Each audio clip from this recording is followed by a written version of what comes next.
안녕하십니까. 신소재공학부 서지훈입니다.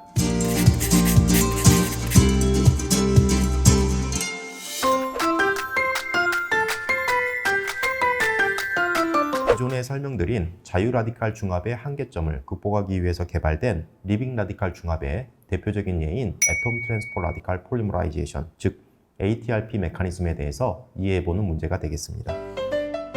ATRP 메커니즘은 자유라디칼 중합의 한계점을 극복하기 위해서 개발된 리빙 라디칼 중합의 대표적인 예라고 할 수 있는데요.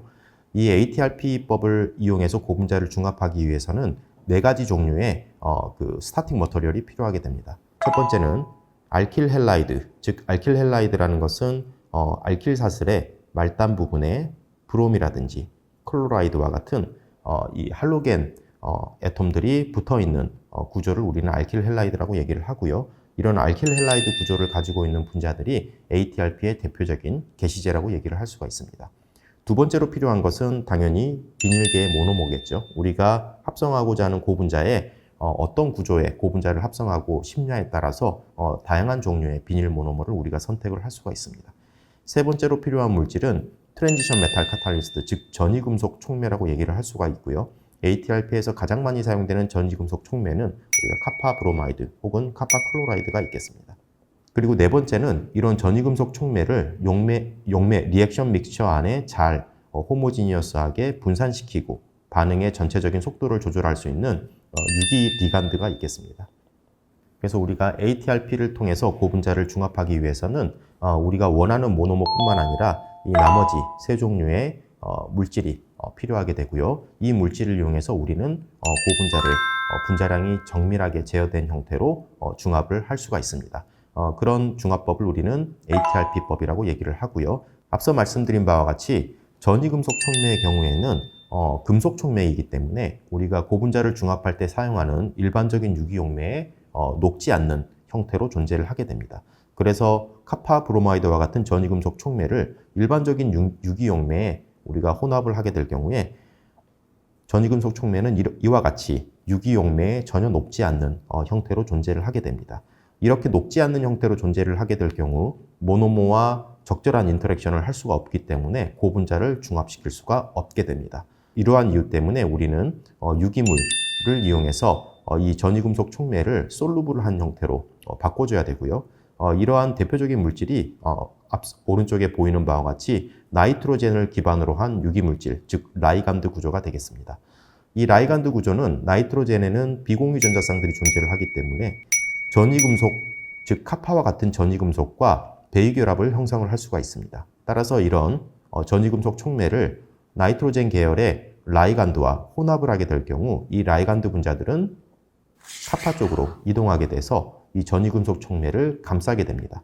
이렇게 감싼 형태가 되게 될 경우 전이금속 촉매의 표면은 유기물로 덮이게 되기 때문에 이렇게 라이간드 메탈 컴플렉스를 형성하게 된 후에는 용매 안에 굉장히 깔끔하게 녹게 되는 현상을 알 수가 있게 됩니다. 이렇게 될 경우 전이금속 촉매는 비로소 게시제와 인터랙션을 할 수 있는 상황이 되게 되는 것이고요. 여기 보시면 알킬 헬라이드와 같은 게시제가 존재를 하게 되고 그리고 전이금속 촉매 그리고 리간드와의 컴플렉스가 오른쪽에 존재를 하고 있습니다. 그리고 여기 빨갛게 표시된 것은 바이닐 계통의 모노머가 되겠습니다. 보시는 바와 같이 앞서 설명된 자유라디칼 중합과의 가장 큰 차이점은 라디칼이 보이지 않는다는 것입니다. 라디칼은 굉장히 어그레시브한 스피시스이기 때문에 라디칼이 노출된 상태로 존재를 하게 되면 굉장히 많은 수의 모노머를 짧은 시간 안에 소진을 함으로써 분자량을 급속하게 올리게 되는 원인이 됩니다. 이런 리빙 라디칼 중합의 대표적인 특징이라고 할 수 있는 것은 이런 라디칼이 항상 오픈되어 있지 않고 어딘가에 숨어서 존재를 하고 있다는 것이죠. 보시는 바와 같이 알킬 헬라이드의 특징은 전기 음성도를 생각을 해보면 말단에 있는 이 할로겐 애톰은 전기 음성도가 굉장히 크기 때문에 할로겐 원소와 형성되어 있는 공유결합은 굉장히 언스테이블한 공유결합이라고 얘기를 할 수가 있습니다. 알킬 헬라이드에 존재하는 할로겐 애톰은 어떤 찬스가 있으면 이 공유결합을 끊고 본인의 전자를 가지고 다른 애톰과 인터랙션을 할 수 있는 능력이 굉장히 뛰어난 그런 애톰이라고 얘기를 할 수가 있습니다.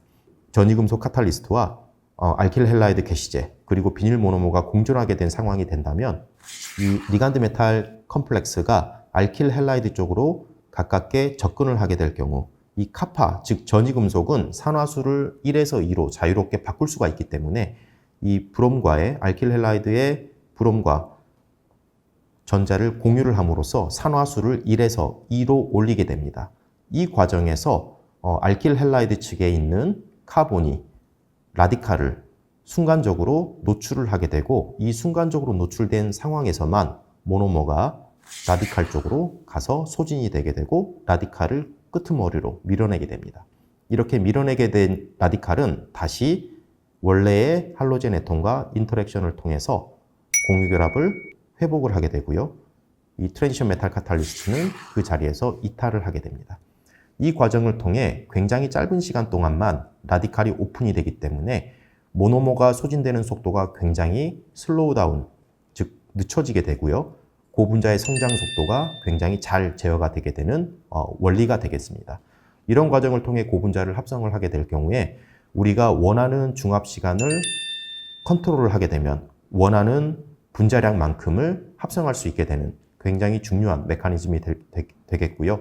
보시는 바와 같이 라디칼이 오픈된 시간이 굉장히 길게 존재를 하게 되면 자유 라디칼 중합과의 차이가 전혀 없어지게 되기 때문에 이러한 리빙 라디칼 중합의 핵심적인 메커니즘은 라디칼이 숨어있는 상태, 즉 도먼트 스피시스가 라디칼이 오픈되어 있는 상태, 액티브 스피시스에 비해서 훨씬 더 큰 평형상수를 가지고 존재를 해야 된다는 게 핵심적인 메커니즘이라고 얘기를 할 수가 있습니다. 따라서 굉장히 짧은 시간 동안만 이 라디칼은 모노머에 오픈이 돼서 그 짧은 시간 동안만 모노머가 소진이 되면서 폴리머 체인은 굉장히 서서히 성장을 하게 되는 것이고요. 대부분의 시간은 이렇게 알킬 헬라이드 형태로 라디칼을 감추는 형태로 존재를 하고 있습니다. 따라서 이러한 형태의 중합 방법은 반응이 완전히 종료가 된 이후에도 알킬 헬라이드 구조를 유지하고 있기 때문에 라디칼은 살아있는 상태로 말단에 숨어 있다라고 우리가 얘기를 할 수 있고 이러한 이유로 우리는 이런 반응을 리빙 라디칼 중합이라고 얘기를 합니다. 따라서 반응을 종료한 이후에 다시 트랜지션 메탈 카탈리스트와 서로 다른 모노머를 다시 섞어서 고분자와 믹스처를 형성을 하게 되면 반응은 다시 개시가 되고요. 다른 종류의 모노머들이 끊임없이 말단에 붙어서 중합이 다시 재개시가 될 수 있는 특성을 가지고 있습니다. 따라서 이런 특성을 우리가 표현을 해보면 라디칼이 죽었다라고 얘기를 하지 않고 라디칼은 항상 끄트머리에 숨어서 살아있다라고 표현을 할 수가 있고요. 이러한 이유 때문에 우리는 이러한 중합 방법을 리빙 라디칼 중합법이다라고 얘기를 합니다. 참고가 됐으면 좋겠고요. 이상으로 ATRP를 통한 리빙 라디칼 중합의 원리에 대해서 알아봤습니다. 네, 감사합니다.